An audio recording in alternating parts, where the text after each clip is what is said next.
Aqui, no fim dos tempos, a divisão está em toda parte. Ela está em todo o mundo e até mesmo nas igrejas. Mas essa não é a vontade de Deus. Eu creio que o Senhor tem uma mensagem para todos nós. É uma mensagem sobre a unidade que os adventistas do sétimo dia desfrutaram no passado e sobre as previsões e perigos que cercam nossa unidade no futuro. Então, vamos dar uma olhada nesse tema sobre o futuro da unidade e o rastro da serpente.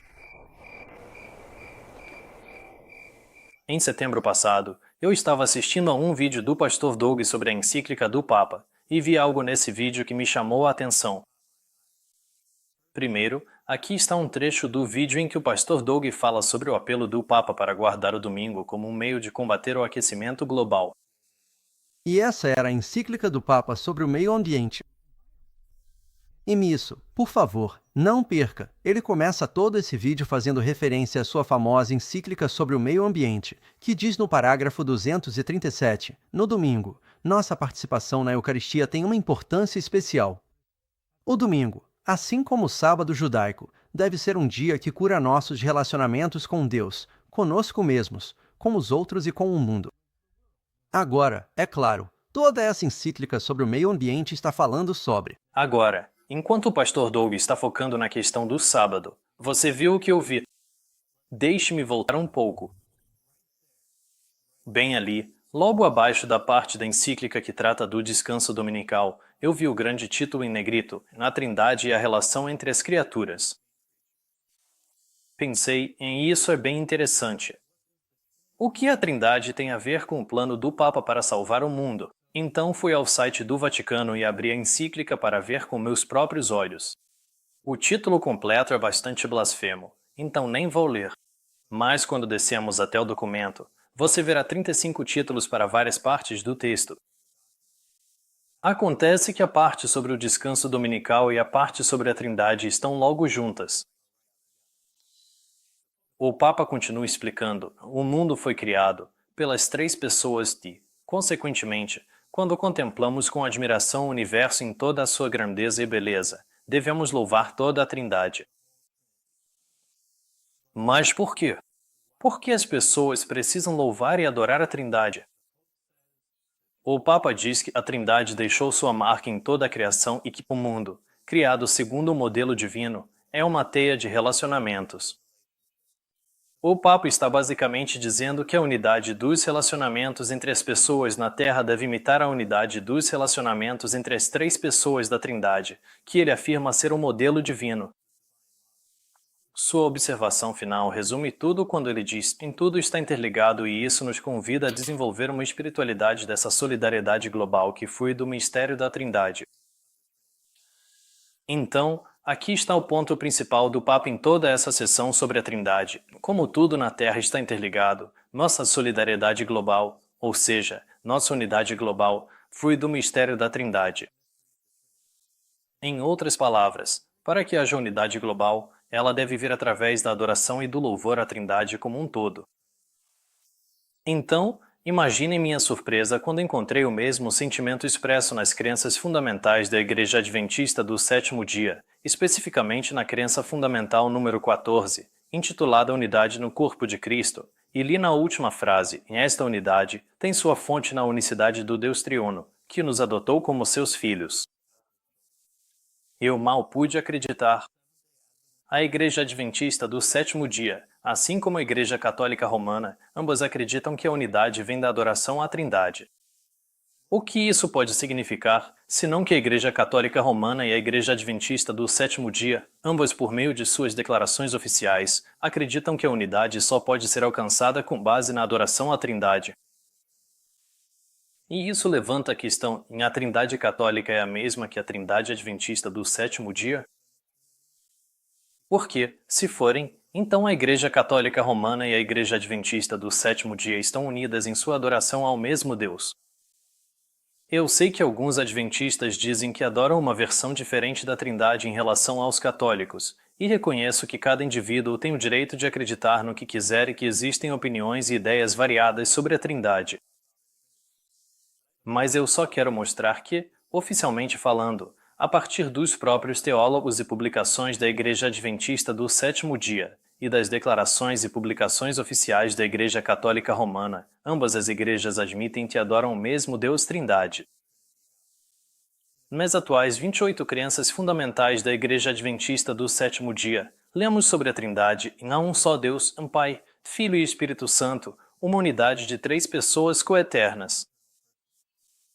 E comentando sobre essas crenças fundamentais, George Hyde, do Instituto de Pesquisa Bíblica, escreve: em uma leitura das declarações acima mostrará que, no que diz respeito à sua doutrina de Deus, os adventistas do sétimo dia estão em harmonia com as grandes declarações credais da cristandade, incluindo o credo dos apóstolos e a definição adicional de fé sobre o Espírito Santo, conforme estabelecida em Constantinopla em 381 d.C. Nesta declaração, o Instituto de Pesquisa Bíblica reconhece que a atual Igreja Adventista do Sétimo Dia está em harmonia com o credo dos apóstolos e com a definição adicional de fé sobre o Espírito Santo, conforme estabelecida em Constantinopla.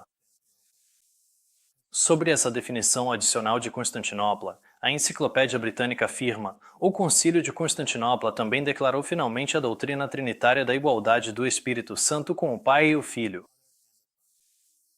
Esta é a crença doutrinária com a qual o Instituto de Pesquisa Bíblica afirma que a Igreja Adventista do Sétimo Dia está em harmonia. Além disso, a Igreja Católica reconhece que os adventistas compartilham sua crença na Trindade.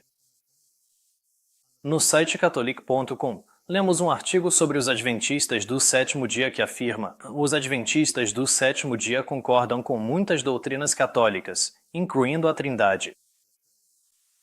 Eles também acrescentam, em virtude de seu batismo válido e de sua crença na divindade de Cristo e na doutrina da Trindade, os adventistas do sétimo dia são cristãos.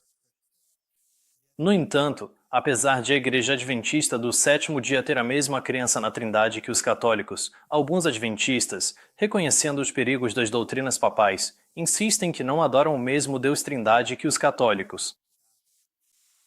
Um dos participantes de um simpósio sobre a Trindade, promovido pela Sociedade Teológica Adventista em 2006, disse, em segundo lugar, como vários dos senhores já apontaram, a doutrina da Trindade que ensinamos não é idêntica à doutrina da Trindade desenvolvida pela Igreja Católica Romana. Então, isso é verdade? Vamos visualizar a diferença. No lado esquerdo da tela está uma ilustração da Trindade feita pelos adventistas do sétimo dia.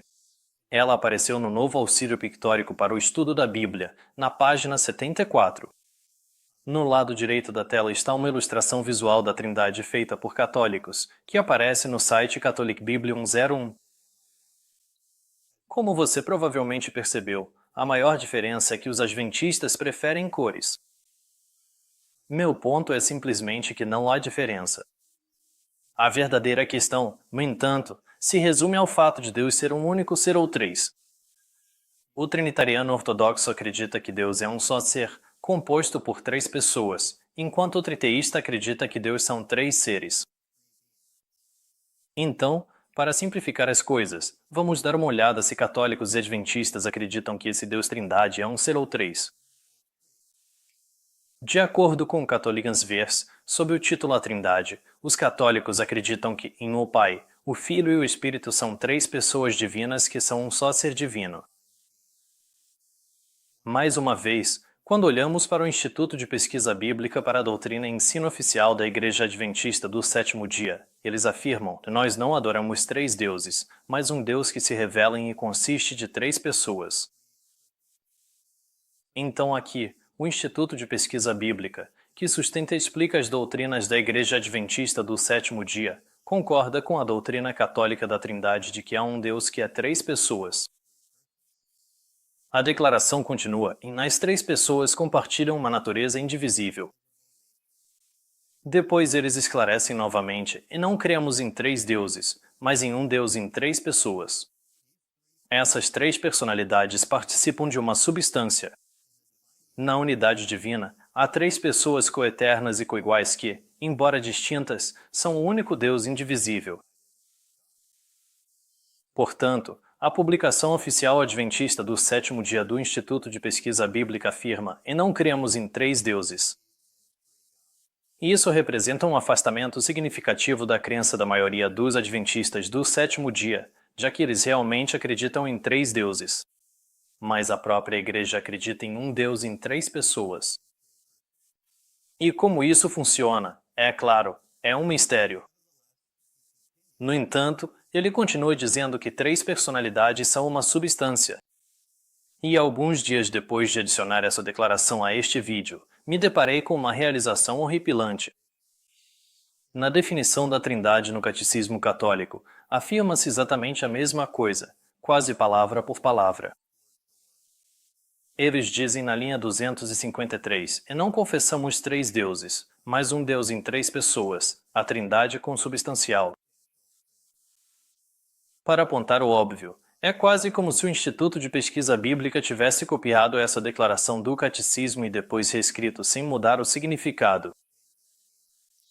Assim como os adventistas, eles não confessam nem adoram três deuses, mas um Deus em três pessoas. E então ambas as declarações concluem dizendo que esse único Deus em três pessoas é de uma só substância, que é o que consubstancial significa, da mesma substância ou essência. Então, o que posso concluir logicamente, exceto que, se a Igreja Adventista do Sétimo Dia e a Igreja Católica Romana têm, para todos os efeitos, a mesma definição de Deus, então elas adoram o mesmo Deus. Outros teólogos adventistas do Sétimo Dia e publicações da Igreja afirmam de forma semelhante em a Trindade é um Deus indivisível e ele é uma substância e um Deus indivisível e adorável, e há três pessoas divinas distintas que constituem um único ser divino trinitário. Então, mais uma vez, os adventistas do Sétimo Dia, assim como os católicos, acreditam que Deus é um só ser, e a ideia de que Deus é um só ser é o verdadeiro trinitarismo. O trinitarismo é a crença ortodoxa de que há apenas um Deus vivo e verdadeiro.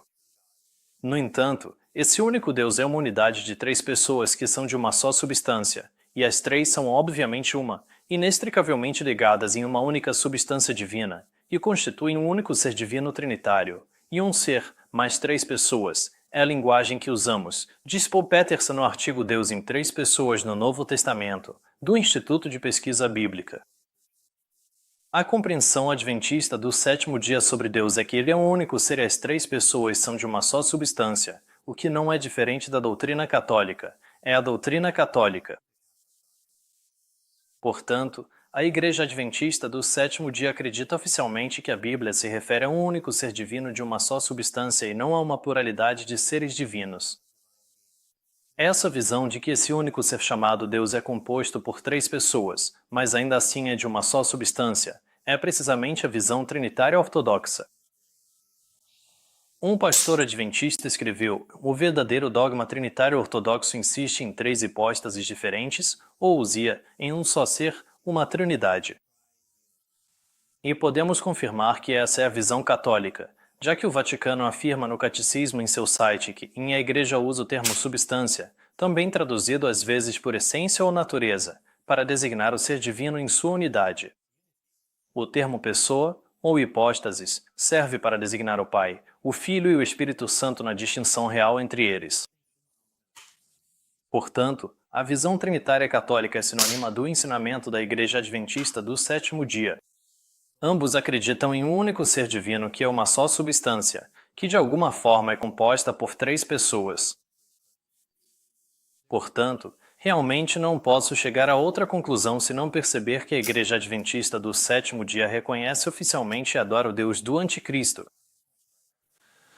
Alguns podem dizer que tal afirmação é dura, acusatória ou até mesmo maldosa, mas para mim, pessoalmente, tendo amor pela verdade, não me interesso por projeções psicológicas ou por quão ruim algo possa parecer.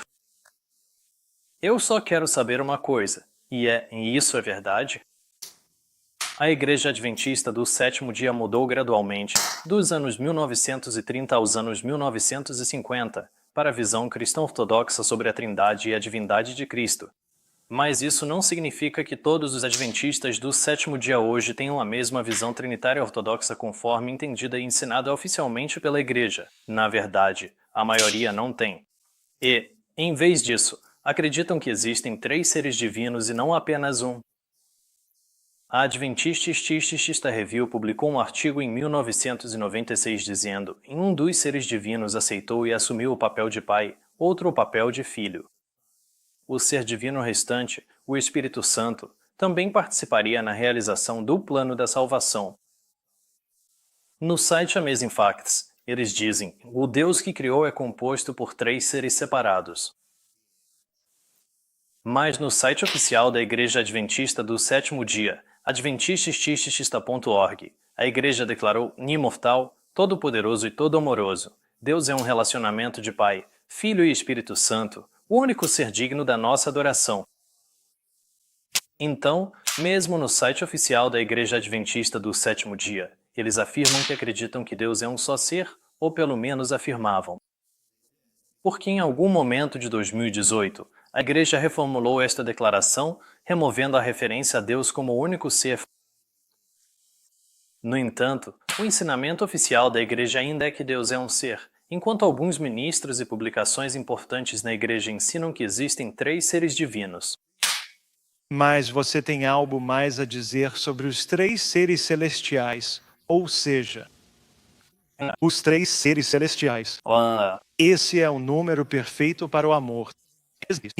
Nesta entrevista na 3ABN, a maior rede de TV da Igreja Adventista, Shelley se refere a Deus como 3 seres divinos. E apenas 4 minutos depois, na mesma entrevista, ela disse isso. Mas quando dizemos um 3 extremo, acreditamos que 3 pessoas divinas são iguais, sim, um ser divino. Isso mesmo, isso mesmo. Então Deus é composto por 3 seres divinos ou por um único ser divino? A confusão de Shelley representa com precisão a confusão que existe dentro da igreja entre os adventistas. Se Deus é um ser ou 3 vai depender de quem você perguntar. Assim como a maioria dos principais ministros da igreja, a maioria dos adventistas do sétimo dia são triteístas, já que acreditam que Deus é 3 seres, o que tecnicamente é politeísmo, ou seja, muitos deuses. E em um simpósio sobre a Trindade Adventista do sétimo dia, em novembro de 2019, os apresentadores foram questionados e, ao descrever a unidade de Deus, como evitamos o triteísmo? E essa foi a resposta. Esse é o desafio nisso. Então, como fazemos isso?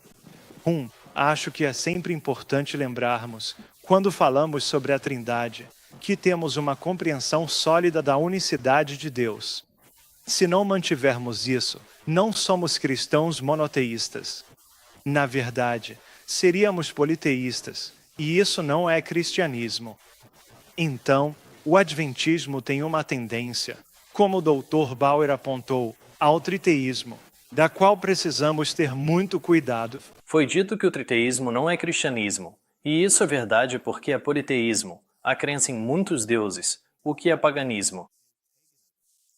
O apóstolo Paulo falou sobre isso, dizendo: porque, ainda que haja alguns que se chamem deuses, quer no céu, quer na terra, como há muitos deuses e muitos senhores, para nós, porém, há um só Deus, o Pai, de quem são todas as coisas, e para quem nós vivemos, e um só Senhor, Jesus Cristo, pelo qual existem todas as coisas, e por meio de quem nós existimos.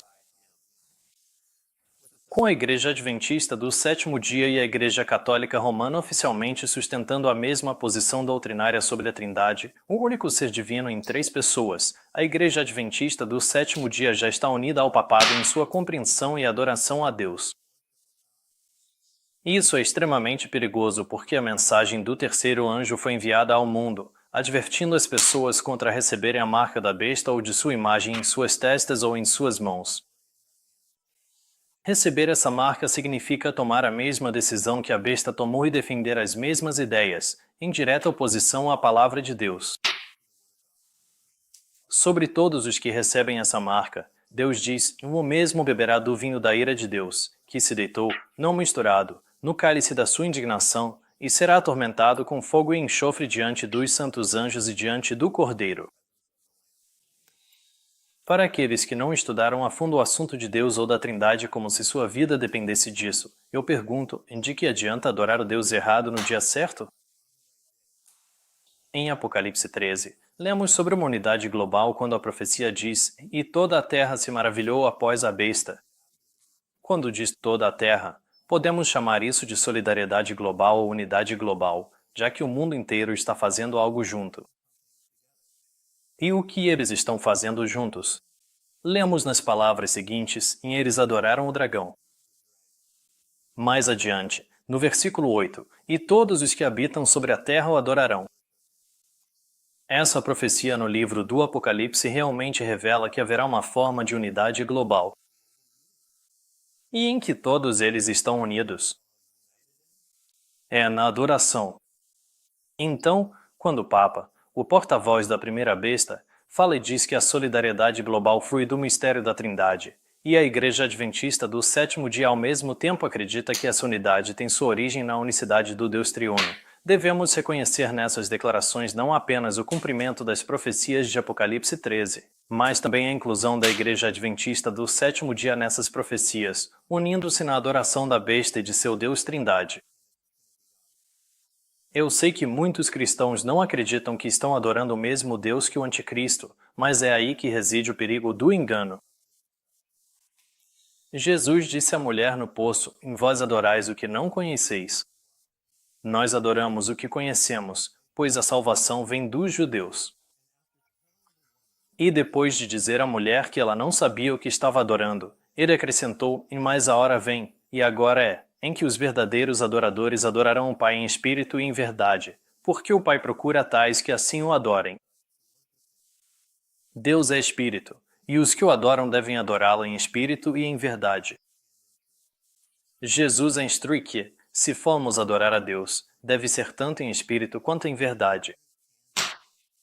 Se a nossa adoração a Deus não for de acordo com a verdade, nossa adoração é em vão. Como o próprio Jesus disse, em vão, porém, me adoram, ensinando doutrinas que são mandamentos de homens. Se algum dia chegou a hora de adorarmos o Pai em espírito e em verdade, foi quando a mensagem foi proclamada de que a hora do seu juízo havia chegado, acompanhada da ordem para adorá-lo.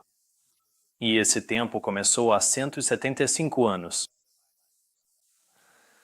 Agora, em Apocalipse 13h11, surge a segunda besta, os Estados Unidos da América. E o que ela faz? Ela exerce todo o poder da primeira besta diante dela, e faz com que a terra e os que nela habitam adorem a primeira besta. Os Estados Unidos não só adotarão a adoração da besta, já que fazem parte da terra e de todos os que nela habitam, mas também porão de fato a adoração ao papado, à Igreja Católica Romana. E fará isso à força, já que os Estados Unidos tanto falarão, ou seja, legislarão e aprovarão leis dizendo ao povo o que deve fazer, quanto farão com que, ou seja, forçarão, que todos os que não adorarem a imagem da besta sejam mortos. Para ilustrar como essa agenda está avançando nos mais altos níveis, quero compartilhar uma declaração de Charles Malik, ex-presidente da Assembleia Geral das Nações Unidas.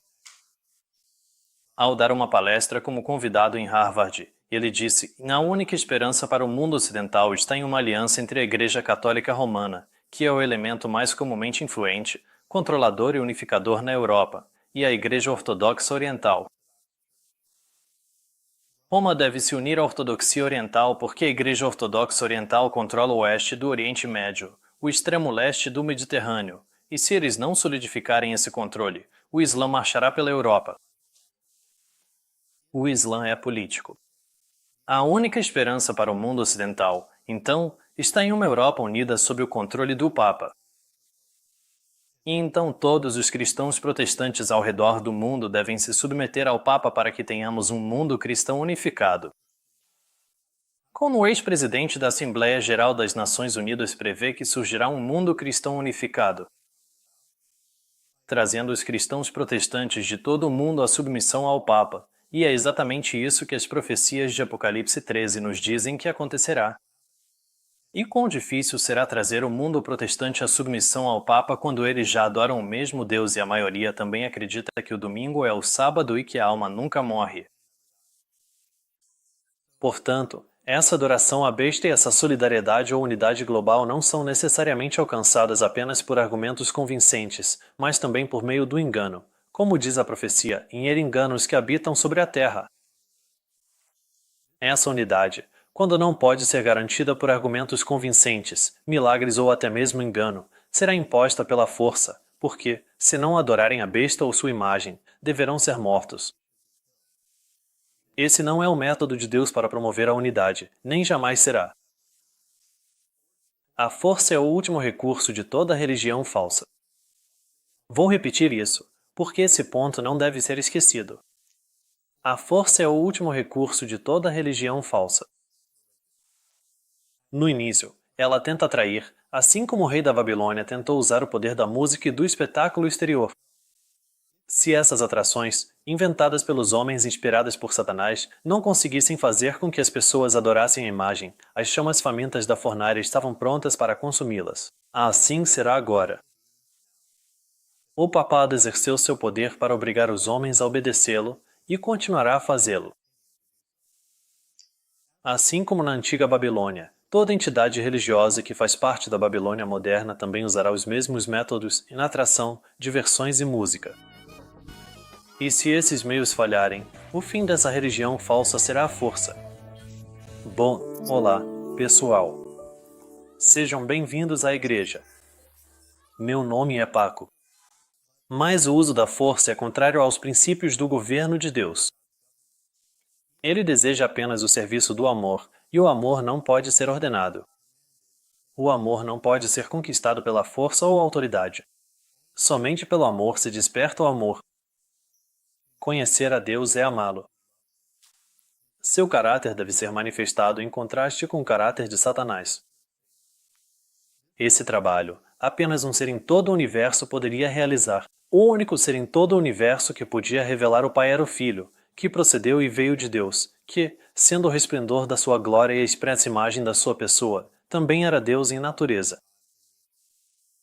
Cristo, o Verbo, o unigênito de Deus, era um com o Pai eterno, um em natureza, em caráter e em propósito, o único ser em todo o universo que podia participar de todos os conselhos e propósitos de Deus. E tendo sido gerado do Pai, somente aquele que conhecia a altura e a profundidade do amor de Deus poderia torná-lo conhecido. Sobre a noite escura do mundo, o sol da justiça precisava nascer com cura em suas asas. Quando contemplamos a compaixão, o amor e as ternas misericórdias de Cristo, estamos vendo o Pai. Como Jesus disse, quem me viu a mim, viu o Pai. Jesus nunca forçou ninguém a adorá-lo. O Papa afirma ser o vigário de Cristo, mas como seu caráter se compara ao do nosso Salvador? Alguma vez se soube que Cristo tem enviado homens à prisão ou à tortura porque não lhe prestaram homenagem como Rei do Céu? Ele deseja apenas o serviço do amor, e o amor não pode ser ordenado. Ele precisa ser despertado. Vemos mais uma vez que o amor altruísta é a base da unidade do céu. Devemos então pensar que Deus usaria a força para trazer unidade entre seu povo na terra? É claro que não. E assim, em nítido contraste com os métodos de unidade empregados pelo céu, estão os métodos de unidade empregados pelos homens, como é visto de forma mais proeminente na Igreja Católica Romana. O grande erro da Igreja Romana está no fato de que a Bíblia é interpretada à luz das opiniões dos pais da Igreja. Suas opiniões são consideradas infalíveis, e os dignitários da Igreja assumem que é sua prerrogativa fazer com que outros acreditem como eles e usar a força para compelir a consciência. Aqueles que não concordam com eles são declarados hereges. Mas a palavra de Deus não deve ser interpretada dessa forma. Ela deve se sustentar por seus próprios méritos eternos, ser lida como a palavra de Deus, ser obedecida como a voz de Deus, que declara sua vontade ao povo. A vontade e a voz do homem finito não devem ser interpretadas como a voz de Deus.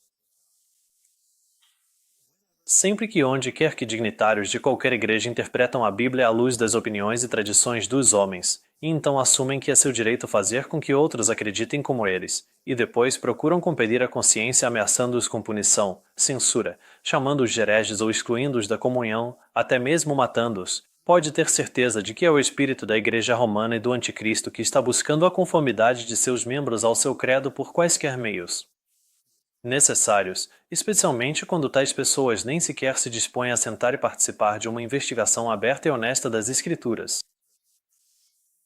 Jesus nos advertiu, naqueles que aceitam a Bíblia como está escrita, rejeitam ideias falsas sobre Deus, como a Trindade, e mantêm a verdadeira adoração ao Pai e ao Filho sofrerão perseguição.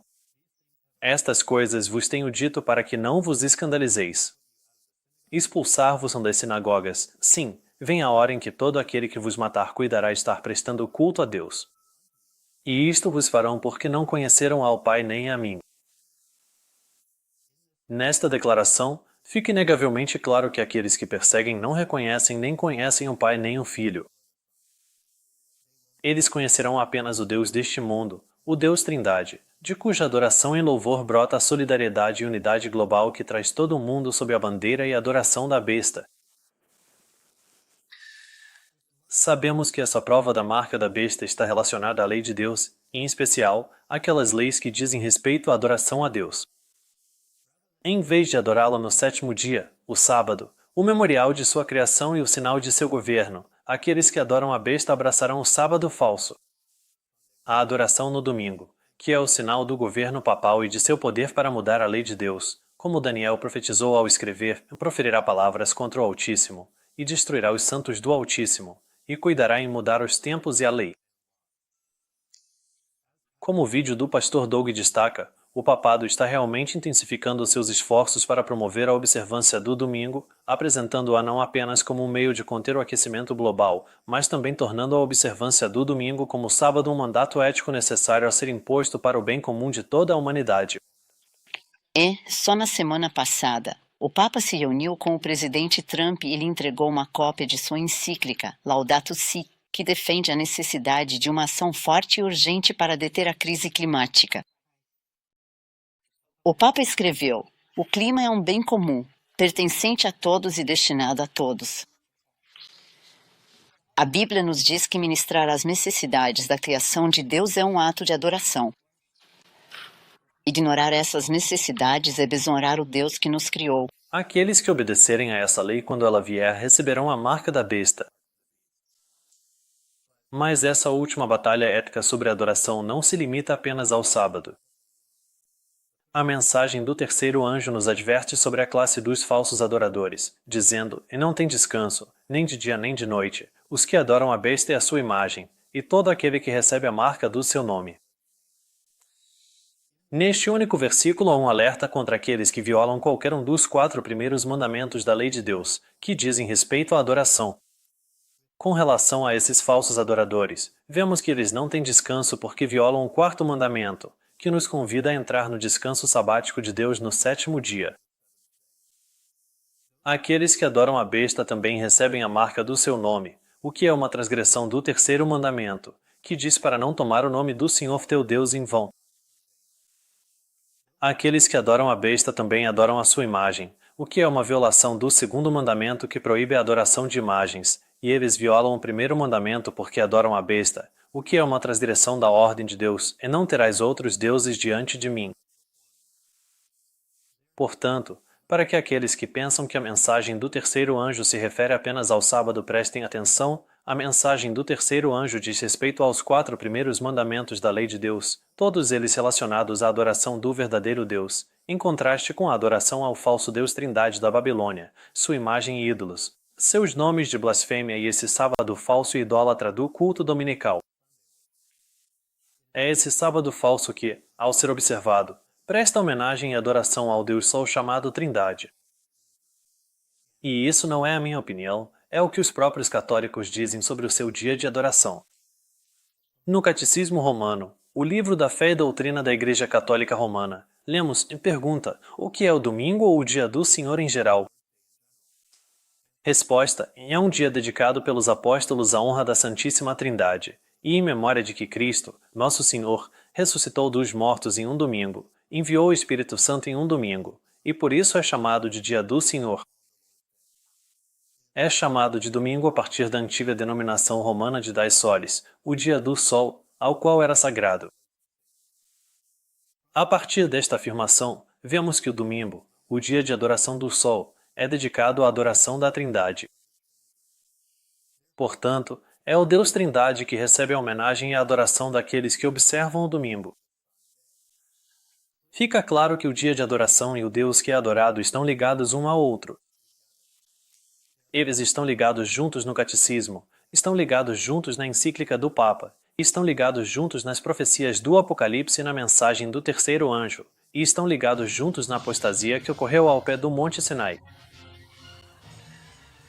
Lemos em Êxodo 32, verso 3, e então todo o povo tirou os brincos de ouro que estavam em suas orelhas e os trouxeram a Arão. Ele os recebeu das mãos deles, trabalhou o ouro com uma ferramenta de gravura e fez dele um bezerro fundido. Então disseram: E estes são os teus deuses, ó Israel, que te tiraram da terra do Egito. Arão, o sumo sacerdote, não um pagão ou um egípcio, mas o irmão do líder do povo escolhido de Deus, participou da idolatria do povo ao fabricar para eles um bezerro de ouro, e então declarou que esse ídolo era o Deus que os havia tirado do Egito. E então, como um ato de homenagem a esse novo Deus, Arão, por sua própria autoridade, proclamou um dia de adoração ao novo Deus. No versículo seguinte, lemos: E, vendo isso, Arão edificou um altar diante dele, e Arão fez uma proclamação e disse: Em amanhã será festa ao Senhor. Esse dia de festa não foi ordenado por Deus, nem sancionado por Deus, nem mandado por Deus. Foi um dia de adoração criado pelo homem, e é exatamente isso que temos hoje com o domingo, em um dia de adoração feito pelo homem, dedicado ao Deus feito pelo homem, a Trindade, e é a esse Deus que o mundo inteiro se unirá em adoração. Assim como Arão disse a Israel: Eis aqui teus deuses, ó Israel, que te tiraram da terra do Egito. Muitos hoje estão dizendo da Trindade: Eis aqui teus deuses, ó Israel, que te tiraram da terra da Babilônia.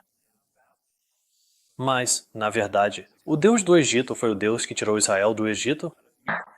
O Deus da Babilônia foi o Deus que nos tirou da Babilônia? Ora, todas essas coisas lhes aconteceram como exemplos, e foram escritas para nossa advertência, para quem já chegaram os fins dos séculos. Nem precisa dizer que a verdadeira unidade bíblica nunca pode ser baseada em adoração falsa, o que levanta a questão em que ela deve se basear. Quando se trata de unidade bíblica, leio em Efésios 4 sobre o tempo em que todos chegaremos à unidade da fé e ao conhecimento do Filho de Deus. Queremos uma unidade da fé? Claro que queremos. E em que se baseia a unidade da fé? Ela se baseia no conhecimento do Filho de Deus. Pedro disse a Jesus: Tu és o Cristo, o Filho do Deus vivo. E Jesus respondeu e lhe disse: Bem-aventurado és tu, Simão Barjonas, porque não foi carne e sangue que te revelaram isso, mas meu Pai que está nos céus. E eu também te digo que tu és Pedro, e sobre esta pedra edificarei a minha igreja, e as portas do inferno não prevalecerão contra ela. Ellen White diz: Pedro expressou a verdade que é o fundamento da fé da Igreja.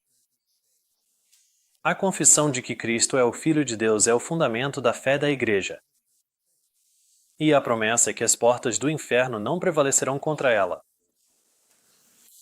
Infelizmente, hoje, a Igreja Adventista do Sétimo Dia ensina que essa verdade, que é o fundamento da fé da Igreja, é apenas uma metáfora. Eles acreditam que a imagem de pai e filho não pode ser aplicada literalmente ao relacionamento divino de pai e filho dentro da divindade. O filho não é o filho natural e literal do pai, e o termo filho é usado de forma metafórica quando aplicado à divindade. O Instituto de Pesquisa Bíblica também escreve: a filiação de Jesus, no entanto, não é ontológica, mas funcional. No plano da salvação, cada membro da Trindade assumiu um papel específico.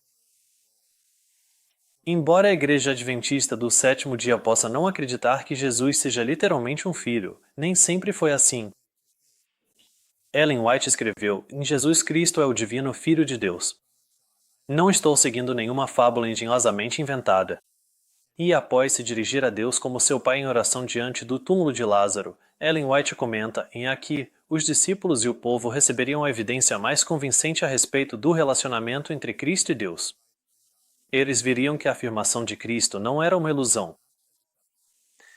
Mesmo enquanto estava no céu, Ellen White acreditava que Jesus era o Filho de Deus, dizendo: quando Cristo anunciou pela primeira vez à hoste celestial sua missão e obra no mundo, declarou que deixaria sua posição de dignidade e disfarçaria sua santa missão assumindo a semelhança de um homem, quando na realidade ele era o Filho do Deus infinito. Sua filiação não era metafórica. Não era uma encenação. Ellen White disse que ele era o Filho do Deus infinito e que essa afirmação não era um engano e nem uma fábula. Se o fundamento da fé da Igreja deveria ser a crença de que Jesus Cristo é o Filho do Deus vivo e a unidade da fé deveria se basear no conhecimento do Filho de Deus, então como a atual organização da Igreja Adventista do Sétimo Dia pode experimentar a unidade da fé se estão unidos em acreditar que Jesus na verdade não é um filho? A irmã White escreve sobre os Adventistas do Sétimo Dia e diz, pela sua unidade, eles darão testemunho de que Deus enviou seu Filho unigênito ao mundo para salvar todos os que crerem nele como seu Salvador pessoal. Eu leio que Cristo é um Filho. Ele foi gerado, e depois de ser gerado, foi enviado ao mundo. Então, como a Igreja Adventista do Sétimo Dia pode dar testemunho de que Deus enviou seu Filho unigênito ao mundo, se sua crença na Trindade os impede de crer que Jesus é realmente um Filho, os força à posição de que Cristo nunca foi gerado por Deus, e que ele só assumiu o título e o papel de um filho metafórico depois que já estava no mundo? A falsa doutrina é uma das influências satânicas que atuam na Igreja e trazem para dentro dela aqueles que não são convertidos de coração. Eles não trabalham pela unidade do Espírito pela qual Cristo orou, que tornaria o testemunho dos discípulos de Cristo eficaz em convencer o mundo de que Deus enviou seu Filho ao mundo. Agora, pense sobre isso por um momento. Se a unidade da fé da Igreja de Cristo na Terra deve ser baseada no conhecimento do Filho de Deus, não seria o mesmo verdadeiro para a Igreja no céu?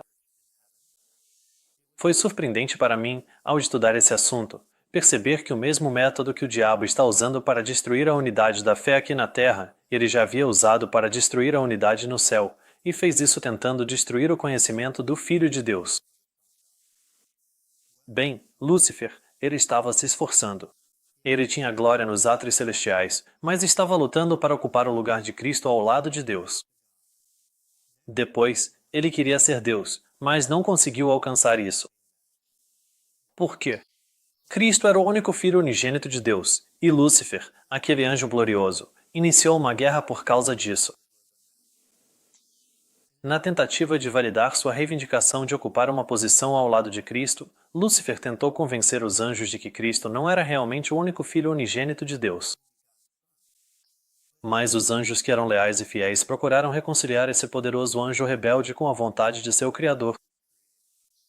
Eles justificaram o ato de Deus ao conferir honra a Cristo e, com argumentos contundentes, tentaram convencer Lúcifer de que ele não tinha menos honra agora do que antes de o Pai proclamar a honra que havia concedido a seu Filho. Eles deixaram claro que Cristo era o Filho de Deus, existindo com ele antes que os anjos fossem criados. Ao lançar dúvida e desprezo sobre o conhecimento do Filho de Deus, Lúcifer conseguiu destruir a unidade do céu, até que, finalmente, houve guerra no céu. Miguel e seus anjos lutaram contra o dragão, e o dragão lutou, e também os seus anjos. A rebelião havia começado. A unidade do céu foi abalada por uma desunião sobre se Cristo era ou não o Filho unigênito de Deus. A Bíblia nos diz que o grande dragão foi lançado fora, aquela antiga serpente chamada Diabo e Satanás, que engana o mundo todo. Ele foi lançado na terra, e os seus anjos foram lançados com ele. Os anjos que ficaram do lado do diabo e da sua guerra contra a filiação de Cristo no céu foram expulsos. E, a respeito desses anjos que ficaram do lado de Satanás, Ellen White nos conta qual era o objetivo deles. Esse fato os anjos procurariam obscurecer, que Cristo era o Filho unigênito de Deus. E eles passaram a considerar que não deveriam consultar Cristo. Um anjo iniciou a controvérsia e a levou adiante até que houve rebelião nos tribunais celestiais entre os anjos. Os anjos caídos se uniram a Lúcifer para obscurecer o fato, não uma metáfora ou encenação, mas o fato de que Cristo era o Filho unigênito de Deus. E lemos sobre o diabo, e ele foi lançado para a terra, e seus anjos foram lançados com ele. E agora que o diabo está na terra, o que ele fará? Ele engana o mundo todo. E com que mentira você acha que ele usará para enganar o mundo todo? Considere a declaração em João sobre Lúcifer. Ele foi homicida desde o princípio, e não permaneceu na verdade, porque nele não há verdade, e ele é mentiroso e pai da mentira. O diabo foi mentiroso desde o princípio. E o que faz um mentiroso? Quem é o mentiroso, senão aquele que nega que Jesus é o Cristo? Esse é o anticristo, aquele que nega o Pai e o Filho. E é exatamente isso que a doutrina da Trindade é. É uma doutrina do anticristo que nega que Jesus é o Filho de Deus e nega que ele foi gerado por Deus. Essa é a mesma mentira que o diabo usou no céu, como a irmã White confirmou ao dizer que, em esse fato, os anjos caídos procurariam obscurecer que Cristo era o único Filho unigênito de Deus. Desde o início da guerra no céu, o diabo espalhava mentiras que negavam o fato de que Jesus era o único Filho unigênito de Deus, e dessa forma, o diabo destruiu a unidade da Igreja do céu. E agora, ele está espalhando a mentira da Trindade, que da mesma forma destruiu a unidade da fé e o conhecimento do Filho de Deus entre o povo de Deus aqui na terra. Qualquer traição à Igreja é uma deslealdade àquele que comprou a humanidade com o sangue de seu Filho unigênito. Desde o princípio, almas fiéis constituíram a Igreja na terra. Em todas as épocas, o Senhor teve seus vigias, que deram um testemunho fiel à geração em que viveram. Esses sentinelas transmitiram a mensagem de advertência, e quando foram chamados a depor sua armadura, outros assumiram a obra. Deus trouxe essas testemunhas para uma relação de aliança consigo mesmo, unindo a Igreja na terra com a Igreja no céu. Ele enviou seus anjos para ministrar à sua Igreja, e as portas do inferno não conseguiram prevalecer contra o seu povo. Observe que a Igreja, contra a qual as portas do inferno não puderam prevalecer, é descrita como seu povo. E o seu povo é aqui definido como almas fiéis, e essas almas fiéis são aquelas que constituíram a Igreja na terra. E essas almas fiéis que constituíram a Igreja na terra são aquelas que, como Pedro, creram em seu Filho unigênito. Em todas as épocas, Deus teve um povo que acreditou e ensinou que Jesus Cristo é realmente o Filho unigênito de Deus, e tal povo sempre existirá. Deus terá um povo sobre a terra para manter a Bíblia e somente a Bíblia como padrão de todas as doutrinas e a base de todas as reformas. E em meados do século XIX, Deus levantou um povo assim. Ele trouxe milhares e milhares de pessoas de suas denominações protestantes caídas, muitas das quais na época professavam uma crença na Trindade, e as reuniu. Por meio de muito estudo e oração, e dos testemunhos milagrosos inspirados da irmã White, Deus conduziu um povo de diferentes ideias e origens equivocadas a se unirem em sua firme crença de que Jesus Cristo era o Filho do Deus infinito. Essas pessoas se uniram e, eventualmente, se organizaram em 1863, chamando-se Adventistas do Sétimo Dia. Em 1872, essa organização dos Adventistas do Sétimo Dia publicou um documento intitulado Princípios Fundamentais Ensinados e Praticados pelos Adventistas do Sétimo Dia. Em sua declaração de abertura, eles declaram, ao apresentar ao público este resumo de nossa fé, queremos deixar bem claro que não temos artigos de fé, credo ou disciplina além da Bíblia. Não apresentamos isto como tendo qualquer autoridade sobre nosso povo, nem é destinado a garantir uniformidade entre eles como um sistema de fé, mas é uma breve declaração do que é e tem sido mantido com grande unanimidade por eles. Nesta declaração, sobre a qual eles mantinham grande unanimidade, afirmam que há um só Deus, um ser espiritual pessoal, não três deuses, mas um só Deus. E quanto a Jesus, eles creem que há um só Senhor, Jesus Cristo, o Filho do Eterno Pai. Não há Trindade, nem deuses coeternos, ou um Deus em três pessoas. Há apenas um Deus, o Pai, e um Senhor Jesus Cristo, que é o Filho do Eterno Pai. E sobre esta rocha, a Igreja Adventista do Sétimo Dia foi formada. Esses princípios fundamentais não eram um credo, nem tinham qualquer autoridade sobre o nosso povo, ou seja, não eram impostos nem usados como teste de membresia. Então isso significa que havia muitas ideias divergentes e nenhuma unidade? Não, pelo contrário. O testemunho deles registra que, em sua época, a visão não trinitariana de Deus era mantida com grande unanimidade entre eles. Me disseram que muitos dos pioneiros da Igreja tinham opiniões e ideias variadas sobre Deus, e que a compreensão deles sobre Deus não era clara, mas subdesenvolvida, imatura e, portanto, não havia unidade entre eles. Mas não é isso que o testemunho deles mostra. Eles escreveram, e essa compreensão de Deus foi mantida por eles com grande unanimidade. Ou seja, não apenas em 1872, na época em que isso foi escrito, mas também no passado, até chegar a 1872. Essa unidade foi passageira? De jeito nenhum. Ela foi fortalecida. 17 anos depois, no Anuário de 1889 dos Princípios Fundamentais dos Adventistas do Sétimo Dia, eles escrevem mais uma vez na declaração de abertura: as proposições a seguir podem ser tomadas como um resumo das principais características de sua fé religiosa, sobre as quais, até onde sabemos, total unanimidade em todo o corpo. Quando eles dizem que havia, até onde sabiam, total unanimidade em todo o corpo, não estão apenas afirmando que eram unidos como um corpo, mas que estavam tão unidos que nem sequer tinham conhecimento de qualquer dissensão. Sobre os princípios fundamentais dos Adventistas do Sétimo Dia, Ellen White escreveu: devemos manter firmes os primeiros princípios de nossa fé denominacional e avançar de força em força cada vez maior.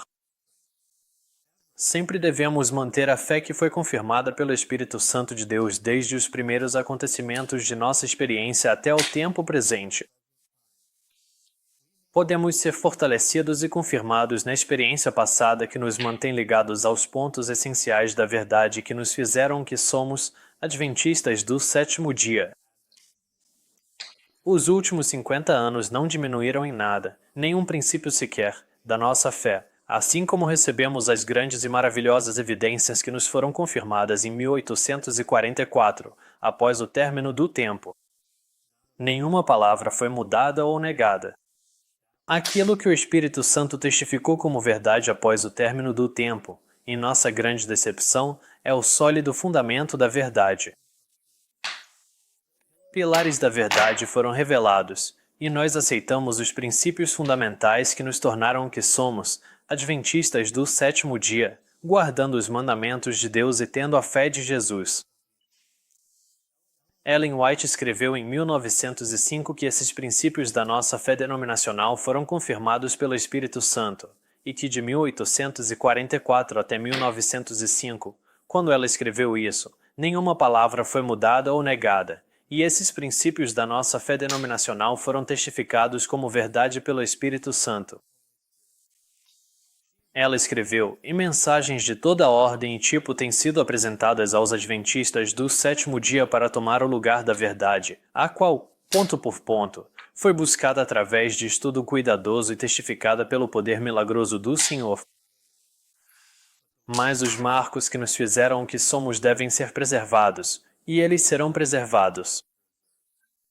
Como Deus indicou através de sua palavra e do testemunho do Espírito, Ele nos chama a nos apegarmos firmemente, com uma fé inabalável, aos princípios fundamentais que se baseiam em autoridade incontestável.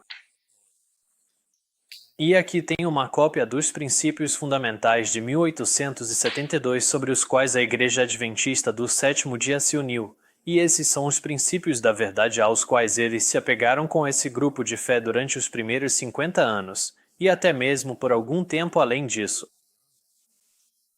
E esses princípios fundamentais, declarando que há um só Deus e seu Filho, foram baseados em autoridade incontestável e eram mantidos pelos adventistas do sétimo dia com total unanimidade em todo o corpo.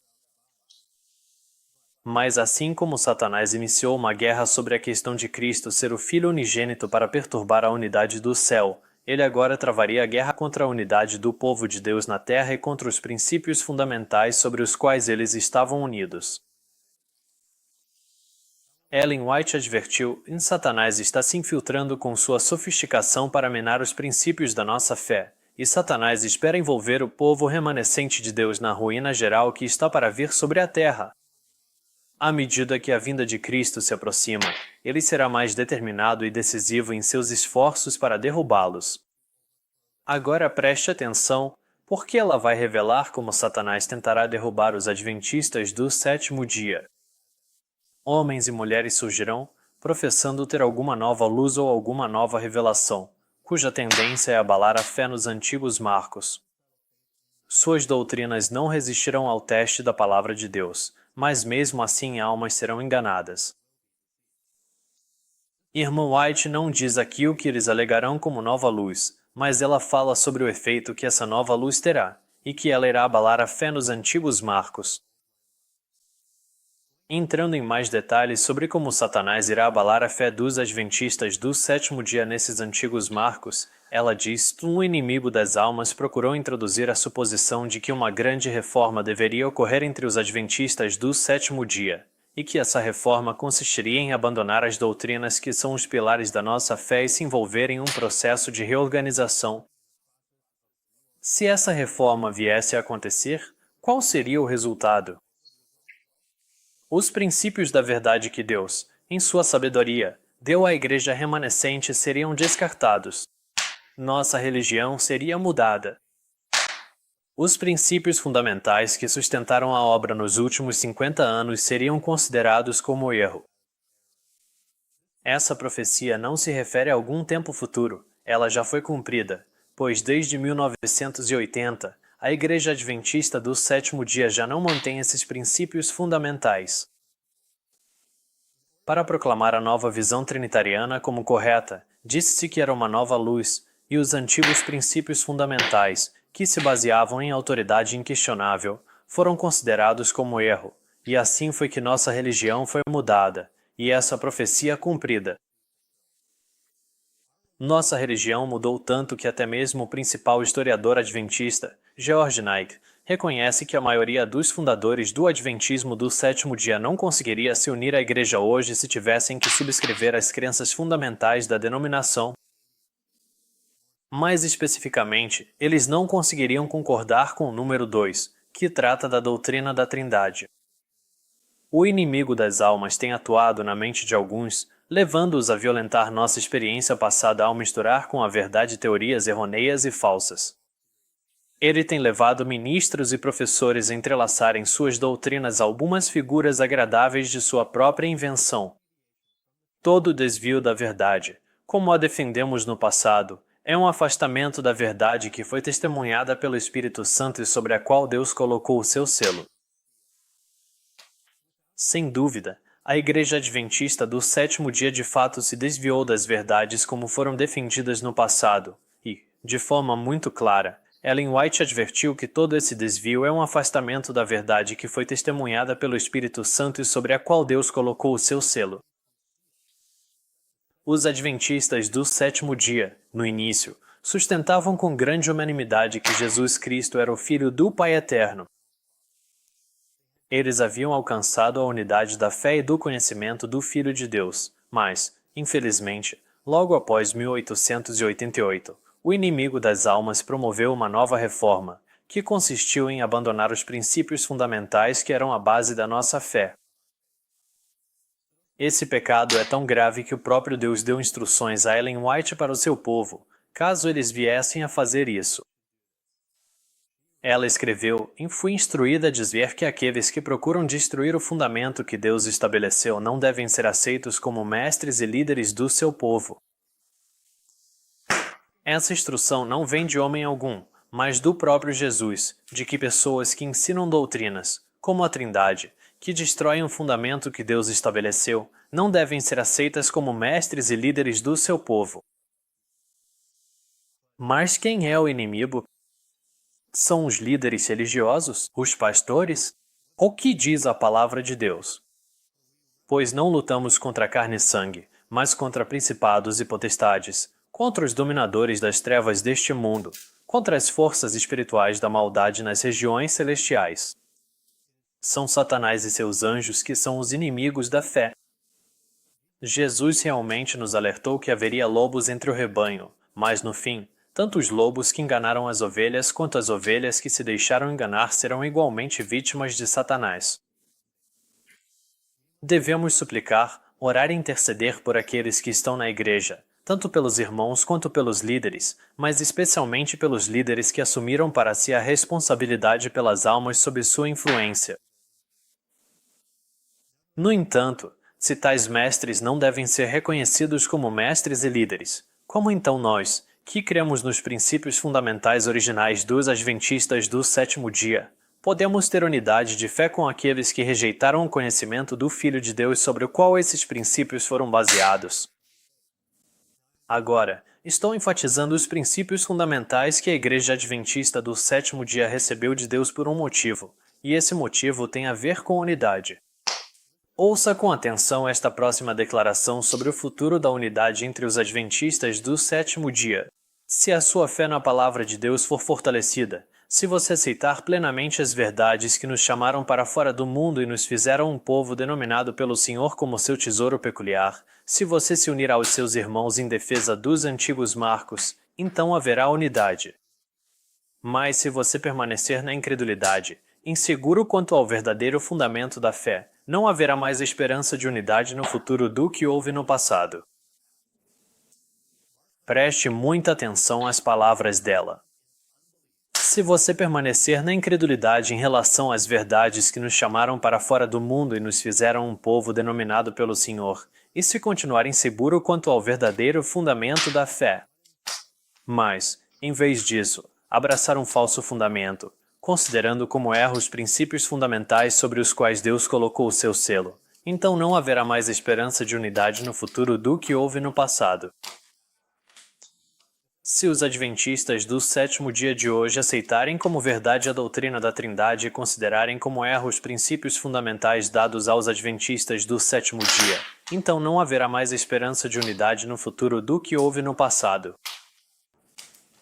No passado, havia total unanimidade em todo o corpo, mas se rejeitarmos os princípios fundamentais sobre os quais eles estavam unidos, então não há esperança de experimentar esse tipo de unidade no futuro. Em resumo, os adventistas do sétimo dia só experimentarão a unidade da fé quando retornarem aos princípios fundamentais que foram testificados pelo Espírito Santo e incluíam o conhecimento do Filho de Deus. Fora isso, a única unidade que existirá na igreja será com a besta, já que ambos já declararam que sua fonte de unidade está na adoração ao Deus triuno. À medida que os adventistas do sétimo dia se afastam desses princípios fundamentais, só haverá contenda. Vamos analisar brevemente um exemplo real disso. Em 1903, o conhecido médico adventista John Harvey Kellogg era admirado por muitos dentro da igreja e era uma figura de destaque. Mas, no início dos anos 1900, as opiniões do Dr. Kellogg sobre Deus começaram a se afastar daquelas estabelecidas nos princípios fundamentais da denominação pelos 31 anos anteriores. O Dr. Kellogg havia adotado visões panteístas sobre a presença e a personalidade de Deus. Após uma forte resistência contra suas ideias por parte da irmã White e de outros membros da igreja no Concílio de Outono de 1903, o Dr. Kellogg mudou de postura apenas alguns dias depois, adotando uma visão trinitariana de Deus. Em uma carta datada de 29 de outubro de 1903, logo após o Concílio de Outono, a G. Daniels escreveu sobre uma conversa que teve com Kellogg. Ele, Kellogg, então afirmou que suas antigas opiniões, que eram não trinitarianas, a respeito da Trindade, haviam sido um obstáculo para que ele fizesse uma declaração clara e absolutamente correta, mas que, em pouco tempo, ele passou a acreditar na Trindade e agora conseguia ver com bastante clareza onde estava toda a dificuldade, acreditando que poderia esclarecer a questão de forma satisfatória. Ele me disse que agora acreditava em Deus o Pai, Deus o Filho e Deus o Espírito Santo, e que sua visão era de que era Deus o Espírito Santo, e não Deus o Pai, quem preenchia todo o espaço e cada ser vivo. Agora, muitos adventistas do sétimo dia, por acreditarem na Trindade, tentarão relegar todas as ideias apóstatas de Kellogg apenas ao panteísmo. Dessa forma, isso não parecerá incriminar a adoção da Trindade por Kellogg ou, por extensão, sua própria aceitação dela. Embora Ellen White tinha muito a dizer sobre Kellogg nos meses após ele aceitar a doutrina da Trindade, como em sua mente está sendo trabalhada por aquele que seduziu os anjos de Deus nas cortes celestiais, e ele está trabalhando sob o conselho daquele que falou com Eva e que ele está seguindo um caminho que Deus não poderia aprovar e abençoar. Isso não parece ter impedido os trinitários de hoje de adotarem a mesma visão que Kellogg tinha quando Ellen White escreveu que Satanás o estava guiando. E é por isso que é tão importante que não esqueçamos a maneira como o Senhor nos guiou em seu ensino em nossa história passada. Mas, com relação a Kellogg, não importa se os adventistas dizem que o problema é a crença de Kellogg na Trindade ou se o problema é a crença dele no panteísmo. Não importa, e o motivo disso é porque a raiz e o cerne da questão, assim como a maioria dos alertas da irmã White, eram contra o resultado de aceitar tais ideias, e o resultado de aceitar as teorias dele era que elas minavam os princípios fundamentais sobre os quais os adventistas do sétimo dia vinham construindo há mais de 50 anos. Portanto, seja qual for a teoria de Kellogg que você escolha apontar como erro, o verdadeiro perigo, quer você acredite que seja o panteísmo ou a Trindade, era que ela contradizia as verdades que Deus já havia confirmado por meio de seu Espírito. Durante anos, Ellen White alertou que ideias como as de Kellogg minariam os princípios fundamentais dos adventistas do sétimo dia. Aqui estão apenas alguns dos alertas que ela deu. Este é um artifício de Satanás para abalar o alicerce da nossa fé, para enfraquecer nossa confiança na orientação do Senhor e na experiência que Ele nos concedeu. Muitas coisas semelhantes a esta surgirão no futuro. Suplico aos nossos obreiros de missão médica que tenham receio de confiar nas suposições e invenções de qualquer ser humano que pense que o caminho pelo qual o povo de Deus foi conduzido nos últimos 50 anos é um caminho errado. Cuidado com aqueles que, não tendo tido nenhuma experiência definida na condução do Espírito do Senhor, supõem que essa direção é toda uma falácia, que não possuímos a verdade, que não somos o povo do Senhor, reunido por Ele de todos os países e nações. Cuidado com aqueles que querem destruir o fundamento sobre o qual temos edificado nos últimos 50 anos para estabelecer uma nova doutrina. Eu sei que essas novas teorias vêm do inimigo. Parece que é um movimento de pessoas em vários lugares do mundo que querem voltar a um ponto de vista específico, que é, como você mencionou, um ponto de vista ariano, ao qual muitos dos nossos primeiros pioneiros realmente aderiram. Mas à medida que avançaram para uma compreensão mais completa do que as Escrituras dizem e do que Ellen White também afirma de forma muito enfática em seus escritos proféticos, que Deus Pai, Deus Filho e Deus Espírito Santo estiveram juntos desde a eternidade e estarão juntos por toda a eternidade. O inimigo está tentando introduzir entre o povo de Deus teorias espiritualistas que, se aceitas, minariam o alicerce da fé que nos tornou o que somos.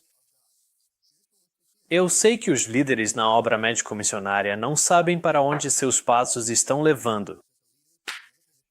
Eu os conclamo a parar antes de darem mais um passo para destruir as fortalezas da nossa fé. Devemos nos apegar aos pilares seguros da nossa fé. Os princípios da verdade que Deus nos revelou são o nosso único e verdadeiro alicerce. Eles nos tornaram o que somos. O passar do tempo não diminuiu o seu valor. Não se deve mover uma pedra sequer do alicerce dessa verdade, nem deslocar um pilar. Chegou o tempo em que, até mesmo na igreja e em nossas instituições, alguns se desviarão da fé, dando ouvidos a espíritos enganadores e doutrinas de demônios.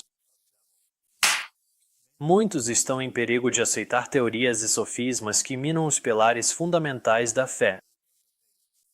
Aqueles que tentam introduzir teorias que removeriam os pilares da nossa fé, seja em relação ao santuário, seja em relação à personalidade de Deus ou de Cristo, estão agindo como cegos. Eles procuram trazer incertezas e fazer com que o povo de Deus fique à deriva, sem âncora. Que ninguém procure destruir o fundamento da nossa fé, os alicerces que foram lançados no início da nossa obra por meio do estudo cuidadoso da palavra e pela revelação. Sobre esses fundamentos, temos edificado por mais de 50 anos. Os homens podem supor que encontraram um novo caminho, que podem lançar um fundamento mais forte do que aquele que já foi posto, mas isso é um grande engano. Mas se essas teorias forem aceitas, elas levarão à negação da verdade que, nos últimos 50 anos, Deus tem dado ao seu povo, confirmando-a pela demonstração do Espírito Santo. Que influência teria permitir que homens, neste momento da nossa história, trabalhassem de maneira dissimulada e poderosa para destruir o fundamento da nossa fé, o fundamento que foi lançado no início da nossa obra por meio do estudo cuidadoso da palavra e pela revelação. Sobre esse fundamento, temos edificado nos últimos 50 anos. Você se surpreende que, ao ver o início de um trabalho que removeria alguns dos pilares da nossa fé, eu tenha algo a dizer? Preciso obedecer à ordem e enfrentá-la. Alguns dos líderes na obra médica foram enganados, e se continuarem a sustentar ideias fantasiosas e espiritualistas, farão muitos acreditarem que a plataforma sobre a qual temos estado firmes nos últimos 50 anos foi destruída. Como alguém ousa tentar anular a experiência dos adventistas do sétimo dia dos últimos 50 anos? A mente que alimenta sentimentos que tendem a destruir o fundamento da fé que nos fez o que somos fica confusa e não consegue discernir entre a verdade e o erro. Quando o poder de Deus testifica o que é verdade, essa verdade deve permanecer para sempre como verdade. Nenhuma suposição posterior contrária à luz que Deus deu deve ser considerada. E embora as Escrituras sejam a palavra de Deus e devam ser respeitadas, a aplicação delas, se tal aplicação remover um pilar do fundamento que Deus sustentou nesses 50 anos, é um grande erro. Agora o Espírito diz expressamente que, nos últimos tempos, alguns se desviarão da fé, dando ouvidos a espíritos enganadores e doutrinas de demônios. O tempo dessa apostasia chegou. Todo esforço imaginável será feito para lançar dúvidas sobre as posições que temos ocupado por mais de meio século. Foi-me mostrada uma plataforma reforçada por vigas sólidas, as verdades da Palavra de Deus. Alguém com alta responsabilidade na obra médica estava orientando este e aquele homem a afrouxar as vigas que sustentavam essa plataforma. Então ouvi uma voz dizendo: "Em onde estão os atalaias que deveriam estar de pé sobre os muros de Sião? Estão dormindo? Como podem ficar em silêncio?" Esse alicerce foi construído pelo mestre obreiro e resistirá à tempestade e ao vendaval. Vão permitir que esse homem apresente doutrinas que negam a experiência passada do povo de Deus? Chegou o momento de tomar uma atitude decidida. Agora, prestem atenção especial a esta última declaração. Esse alicerce foi construído pelo mestre obreiro e resistirá à tempestade e ao vendaval. Aqueles que não estão firmados nesse alicerce abraçarão doutrinas que negam a experiência passada do povo de Deus. Este é o verdadeiro alicerce. Estas são as doutrinas bíblicas abraçadas nos princípios fundamentais sobre os quais Deus colocou o seu selo. Agora, olhe para o outro alicerce. Já lemos essa outra declaração falando sobre a grande reforma que o inimigo das almas procurou trazer, que ocorreria entre os adventistas do sétimo dia, e esse alicerce constituía uma mudança na religião adventista do sétimo dia. Como ela advertiu, nossa religião seria mudada. Ela seria mudada porque os princípios fundamentais que sustentaram a obra pelos últimos 50 anos seriam considerados como erro. E a irmã White conclui: o alicerce dele seria construído sobre areia, e a tempestade e o vendaval varreriam a estrutura. Então, aqui está a questão principal. Sobre qual alicerce você está firmado?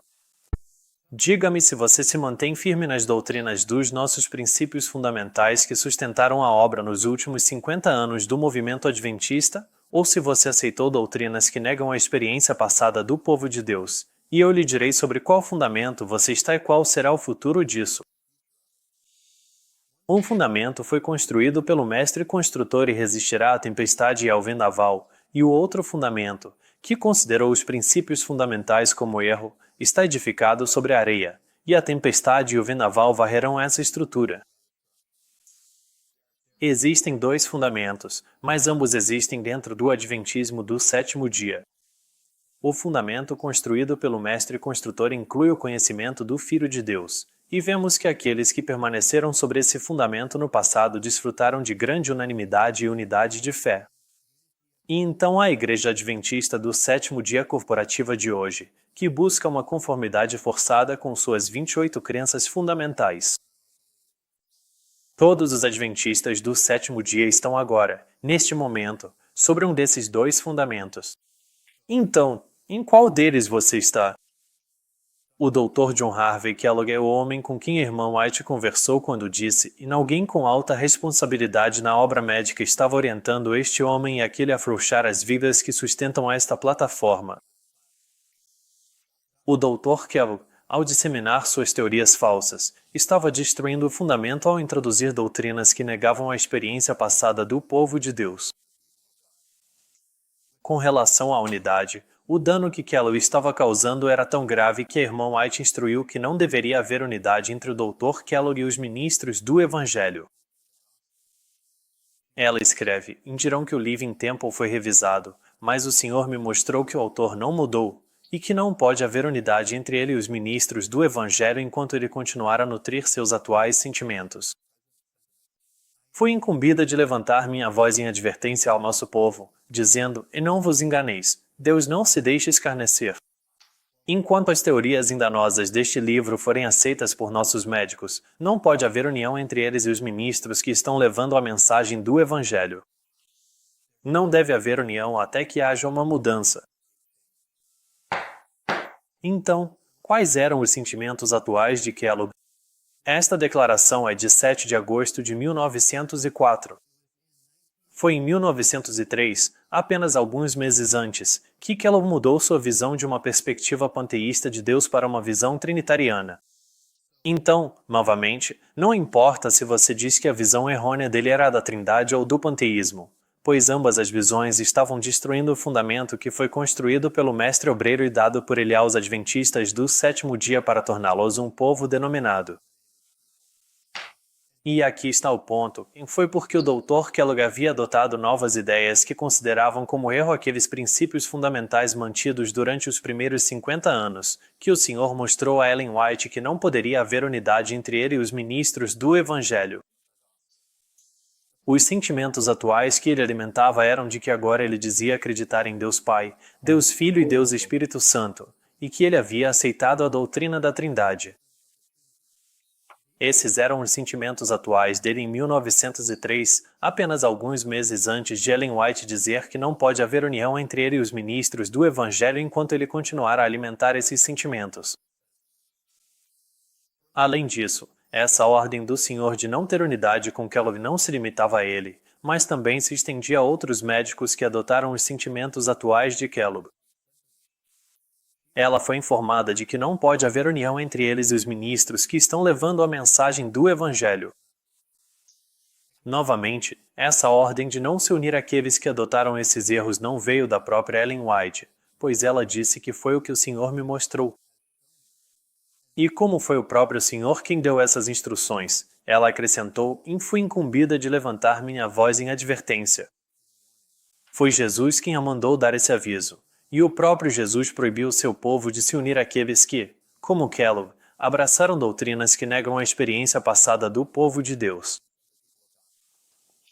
Então vamos trazer esse alerta para mais de um século à frente, até os dias de hoje, e aplicá-lo à Igreja Adventista do sétimo dia atualmente, onde podemos encontrar ministros e médicos com quem nos unir para compartilhar o Evangelho, que se mantenham fiéis aos princípios fundamentais dos primeiros 50 anos.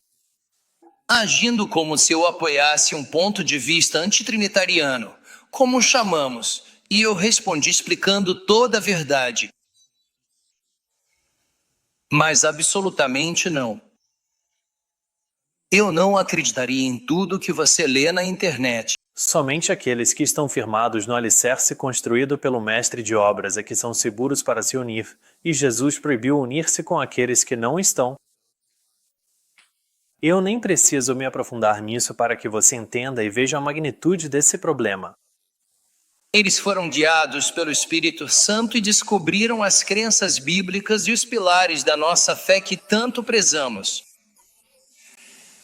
Esses pioneiros dedicados, aqui mesmo em Battle Creek e em outros lugares, com fé simples, tomaram a Bíblia ao pé da letra, mesmo quando isso os afastava de alguns dos erros mais amplamente aceitos e populares nas igrejas daquela época. Eles são nossos marcos e pilares da nossa fé, desenvolvidos por pioneiros humildes e dedicados. Esses pilares não devem ser removidos. Pessoas em vários lugares do mundo que querem voltar a um ponto de vista específico, esses pilares não devem ser removidos.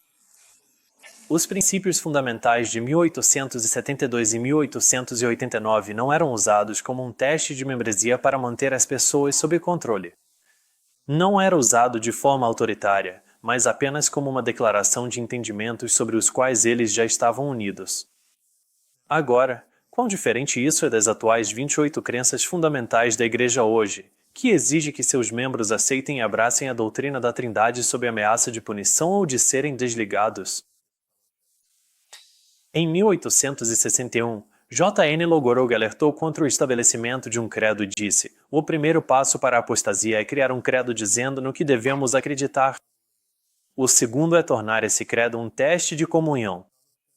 O terceiro é julgar os membros por esse credo. O quarto, denunciar como hereges aqueles que não acreditam nesse credo.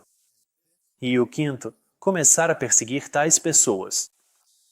Os fundadores adventistas sabiam que a formação de tais credos e manuais da Igreja eram utilizados como um meio de impor uma unidade forçada ao corpo de crentes. Em 1883, quando a formação de um manual da Igreja estava sendo discutida, foi registrado na Review and Herald, em 27 de novembro, que tal método seria usado para promover a unidade.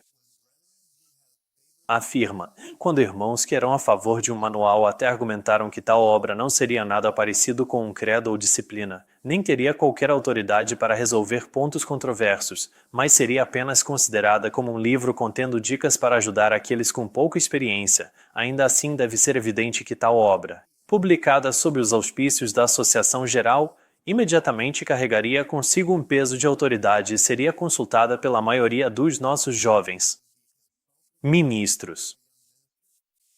Isso gradualmente moldaria e influenciaria todo o corpo, e aqueles que não o seguissem seriam considerados fora de harmonia com os princípios estabelecidos da ordem da Igreja.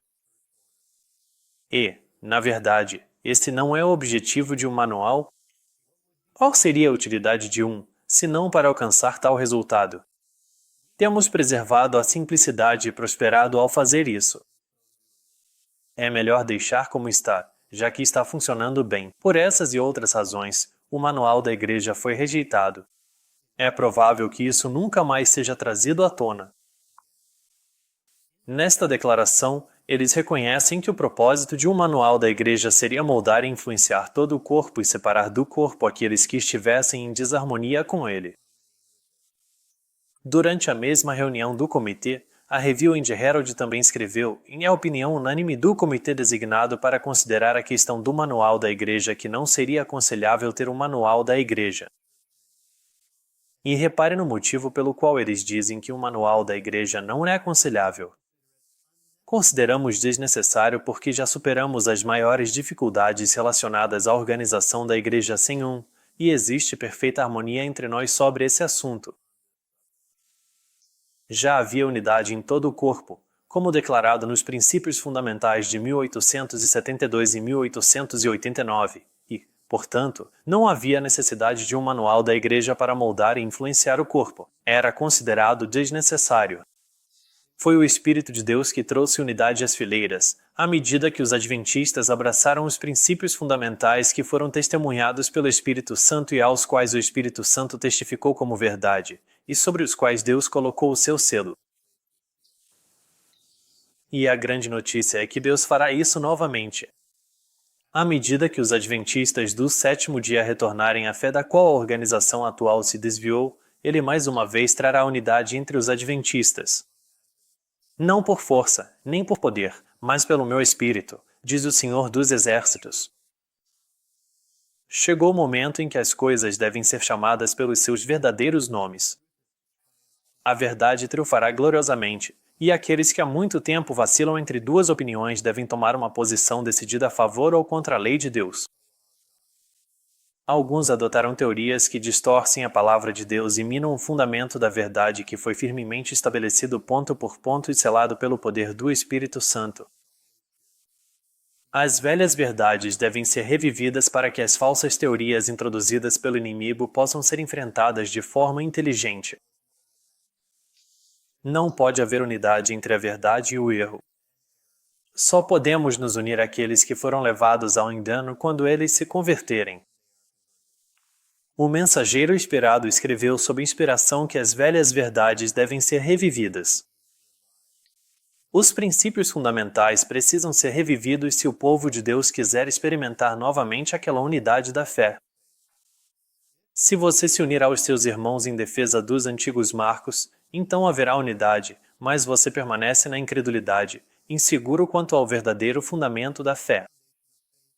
Não pode haver mais esperança de unidade no futuro do que houve no passado. Essas velhas verdades serão revividas, e elas precisam ser revividas para que as falsas teorias trazidas pelo inimigo possam ser enfrentadas de forma inteligente. Teorias que levam os adventistas do sétimo dia a se afastarem dos princípios fundamentais dos primeiros 50 anos vêm do inimigo, e o próprio Jesus deu a Ellen White um nome para aqueles que se desviaram da fé. Ela escreve: "Eu lamento tanto que homens sensatos não percebam o rastro da serpente. Chamo assim porque assim o Senhor o pronuncia. Em que estão aqueles que são designados como desviando-se da fé e dando ouvidos a espíritos enganadores e doutrinas de demônios, afastando-se da fé que consideraram sagrada nos últimos 50 anos? Deixo essa resposta para aqueles que sustentam os que desenvolvem tamanha astúcia em seus planos para estragar e impedir a obra de Deus. O próprio Senhor Jesus Cristo declarou que aqueles que se afastam da fé que consideraram sagrada nos últimos 50 anos são designados como estando no rastro da serpente. Quando penso em toda a minha querida família adventista do sétimo dia, que insiste que, por serem membros da organização, não se afastaram da fé, fico triste em saber que, por terem considerado como erro a fé que os adventistas consideraram sagrada nos primeiros 50 anos, já se afastaram da fé e deram ouvidos a espíritos enganadores e doutrinas de demônios. E, como se isso não fosse ruim o bastante, estão totalmente confiantes da correção de sua posição enquanto seus pés trilham o caminho da serpente. Paulo nos adverte sobre a serpente dizendo: "E mais temo que, assim como a serpente enganou Eva com a sua astúcia, assim também sejam corrompidos os vossos pensamentos, e se apartem da simplicidade que há em Cristo. Porque, se alguém vem e prega outro Jesus, que nós não pregamos, ou se recebeis outro Espírito, que não recebestes, ou outro Evangelho, que não aceitastes, bem o suportais." Nessas Escrituras, Deus está alertando o seu povo de que, nos últimos dias, a serpente tentaria enganar ou iludir o povo de Deus. A profecia não diz que a serpente fará isso travando uma guerra contra o cristianismo, mas, sendo mais sutil, tentaria pregar outro Jesus e outro Espírito. Paulo está preocupado que nossas mentes sejam corrompidas e se afastem da simplicidade que há em Cristo. Mas o que significa ser corrompido? A irmã White escreve: "Em Cristo tomou nossa natureza, caída, mas não corrompida, e não seria corrompido a menos que recebesse as palavras de Satanás no lugar das palavras de Deus." Quando recebemos outro Jesus que não é realmente o Filho de Deus, e outro Espírito, que não é o Espírito de Jesus, mas é apresentado como um terceiro Deus divino, então estamos recebendo as palavras de Satanás, a serpente, no lugar das palavras de Deus.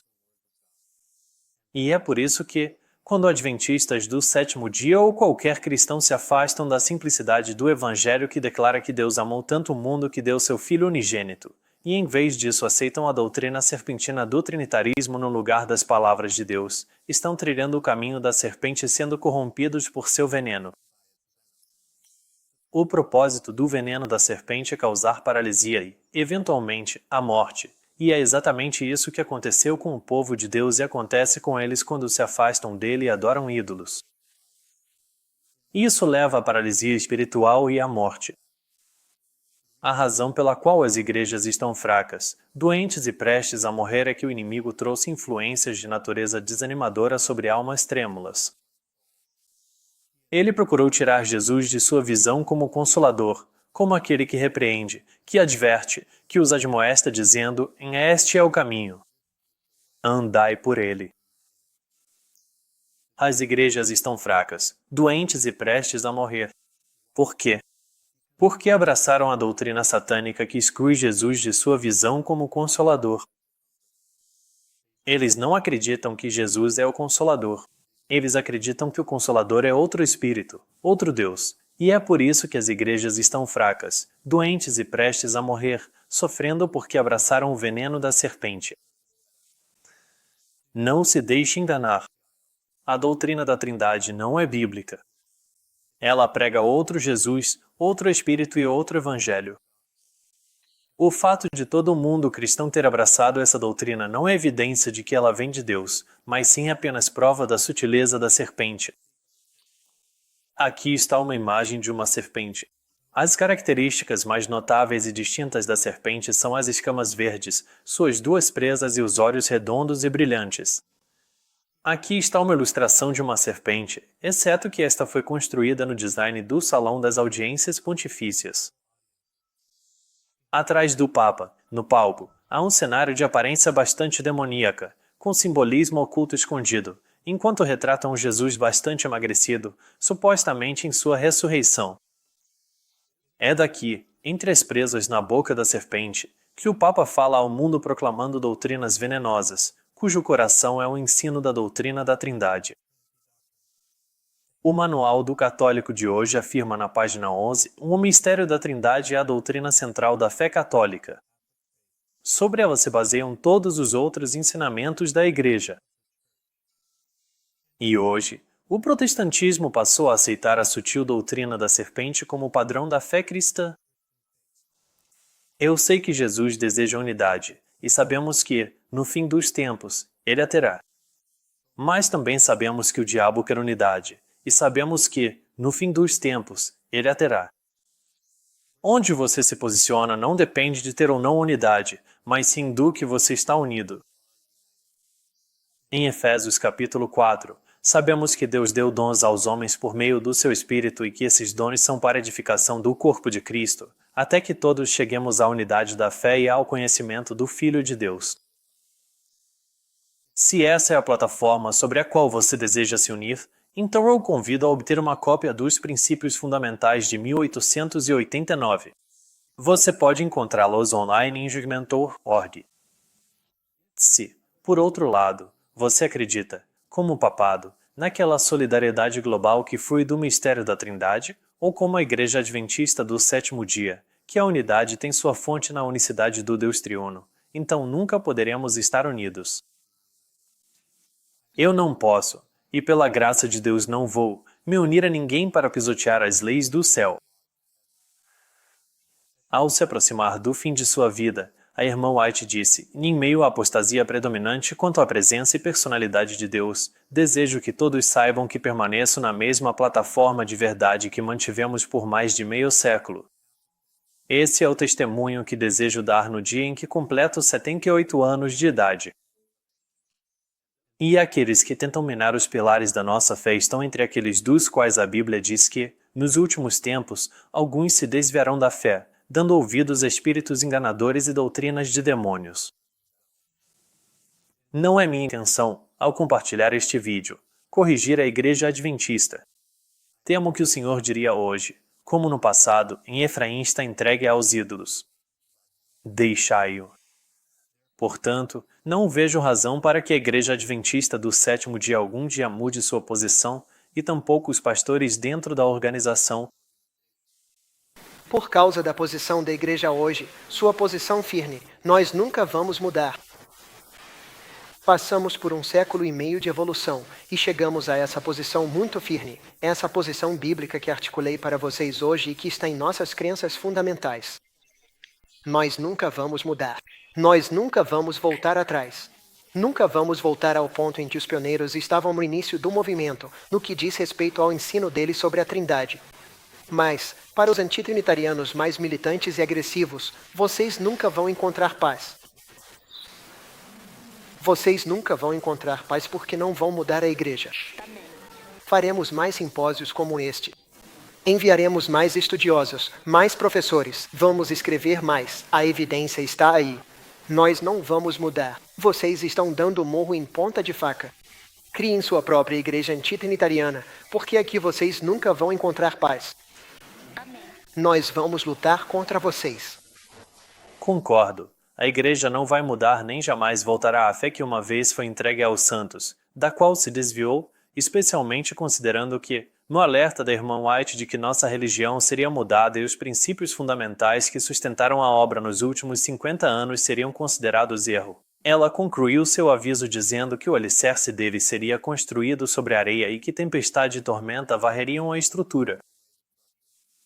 O destino da organização que considera os princípios fundamentais como erro já foi predito, mas esse não precisa ser o destino dos adventistas do sétimo dia.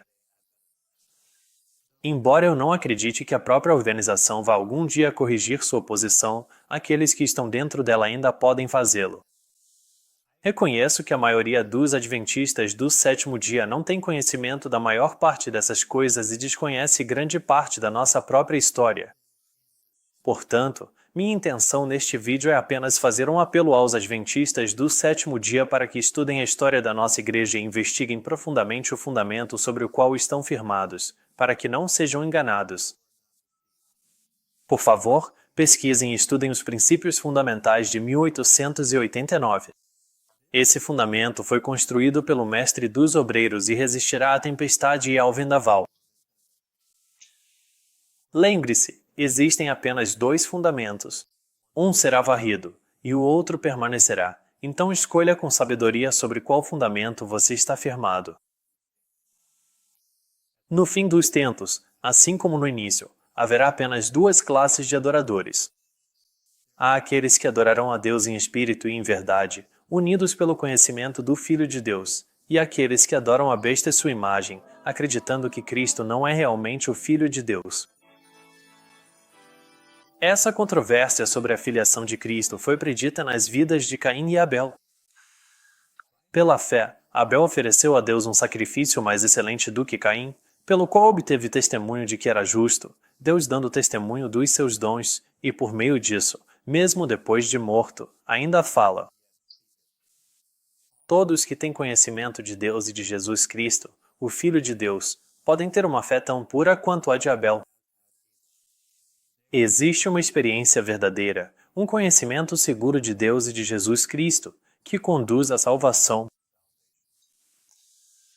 Quero compartilhar com vocês uma última e sóbria declaração que mostra como nossa experiência como adventistas do sétimo dia, fiéis aos princípios fundamentais de nossa fé denominacional, se assemelha à da igreja primitiva e o que isso tem a ver com a unidade.